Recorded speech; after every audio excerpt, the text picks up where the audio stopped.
எல்லாருக்கும் வணக்கங்க. இப்போது தீபாவளி நாளைக்கு வருது. அதை பற்றி ஒரு சில விஷயங்கள் சொல்லலான்ட்ருக்கேன். வாங்க வீடியோக்குள்ளே போகலாம். நம்ம இதை நரகாசுரன் இறந்த நாளை நம்ம தீபாவளியாக கொண்டாடுறோம். இதுக்கு நம்ம என்ன பண்ணணும், சேஃப்டி மெஷர்ஸ் நிறைய எடுத்துக்கணும். இந்த பட்டாசெல்லாம் என்ன பண்ணுவாங்கன்னா, டேரெக்டாக நம்ம அப்படியே வச்சோன்னா பட்டுன்னு வெடிச்சிடும். அதனால் அந்த திரியை அந்த லேசாக அதை பிச்சு எடுத்து விட்டுட்டு அப்புறம் வைக்கணும்.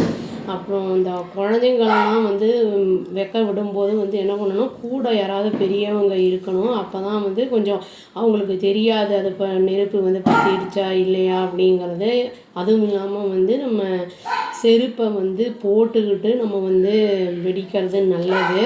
அப்புறம் நம்ம வெடித்து முடித்ததுக்கப்புறம் இந்த மத்தாப்பு இந்த ஸ்பார்க்லர்ஸ் எல்லாம் சில பேர்லாம் அப்படியே போட்டுருவாங்க. அந்த மாதிரி இருக்கும்போது சில சமயம் சூடாக இருந்ததுன்னா தெரியாமல் அதில் நம்ம காலை வச்சிட்டோன்னா அது தீப்புண்ணு மாதிரி ஆயிடும் அது நம்மளுக்கு. அதனால் அதை ஓரமாக எடுத்து வச்சிடலாம், இல்லைன்னா தண்ணிக்குள்ளே போட்டு வச்சிடலாம். நம்ம முடிஞ்ச அளவுக்கு நம்ம வெடிகள்லாம் வெடித்து பண்ணுறோம் அப்படின்னா ரொம்ப ஏர் பொல்யூஷன்லாம் ஆகும். அதனால் முடிஞ்ச அளவுக்கு கம்மி பண்ணிக்கிறது நல்லது.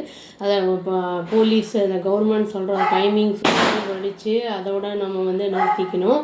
அது ஏர் பொல்யூட் ஆகும்போது என்ன ஆகும் அப்படின்னா சில பேருக்கு மூச்சு திணறல்லாம் இருக்கும். அந்த மாதிரி இருக்கிறவங்கலாம் அந்த ஸ்மெல்லே சில பேருக்கு ஆகாது. அந்த மாதிரிலாம் இருக்கிறவங்க கொஞ்சம் பட்டாசெல்லாம் ரொம்ப வெடிக்காமல் கம்மியாக கிராக்கர்ஸை பர்ஸ்ட் பண்ணுறது நல்லது.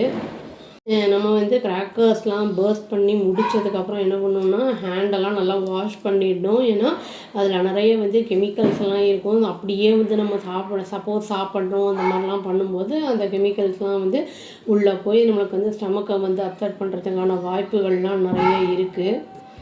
நம்ம கிராக்கர்ஸ் பர்ஸ்ட் பண்ணும்போது முக்கியமாக நம்ம நோட் பண்ண வேண்டிய விஷயம் என்னென்னா காட்டன் க்ளோத்ஸ் போட்டுக்கிறது நல்லது. ஏன்னா பாலியஸ்டர் அந்த மாதிரிலாம் இருக்குது அப்படிங்கும்போது சீக்கிரமாக நெருப்பு பற்றிக்கும். அதனால் நம்ம கொஞ்சம் கேர்ஃபுல்லாக இருக்கணும்.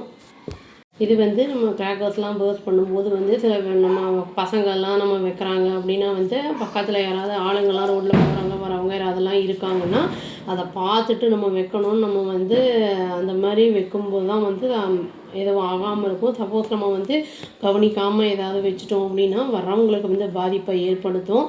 அதே மாதிரி அனிமல்ஸ்க்கும் ரொம்ப அது அந்த சவுண்டு ரொம்ப கஷ்டமாக இருக்கும். அதனால் நம்ம கொஞ்சம் பார்த்து அதெல்லாம் நம்ம ப்ரிகாஷனரி மெஷர் எடுத்து பண்ணிக்கிறது நல்லது. இந்த மாதிரி டைமில் ஸ்வீட்ஸு அது இதெல்லாம் நிறைய நம்ம சாப்பிடுவோம். அந்த மாதிரி டைமில் நம்ம டைஜஷனுக்கு லேகியம் அந்த மாதிரிலாம் சாப்பிடும்போது என்ன ஆகுதுன்னா டைஜஷன்லாம் கொஞ்சம் ஈஸியாக இருக்கும், நல்லாயிருக்கும் நம்மளுக்கு அந்த மாதிரி பண்ணும்போது. இப்போ கூட ரீசெண்டாக ஒரு ஃபயர் ஆக்சிடெண்ட் ஆகிருக்கு டெல்லியில், அந்த அப்பார்ட்மெண்ட்டில். அதில் ஒருத்தர் என்ன சொல்லியிருக்காருன்னா, குழந்தை ஃபயர் அந்த கிராக்கர்ஸ் வெடிக்கும்போது அந்த நெருப்பு சோப்பால் பட்டு இதாகிருச்சு அப்படின்னு சொல்லியிருக்காங்க. ஆக்சுவலி அது இனி இன்வெஸ்டிகேஷனில் தான் இருக்குது. அது இனியும் இன்வெஸ்டிகேட் பண்ணிக்கிட்டு இருக்காங்க என்ன காரணம் அப்படிங்கிறத. நம்ம ப்ரிகாஷனரி மெஷர் எடுத்து நம்ம எல்லாம் பண்ணும்போது நம்ம இனிமையான தீபாவளியாக அது இருக்கும். எல்லாருக்கும் அட்வான்ஸ் தீபாவளி நல்வாழ்த்துக்கள் சொல்லி வீடியோவை முடிச்சுக்கிறாங்க. அவ்வளோதான். Thank you. Please do like, share and subscribe our channel and click the all option and tap the bell icon. Thank you.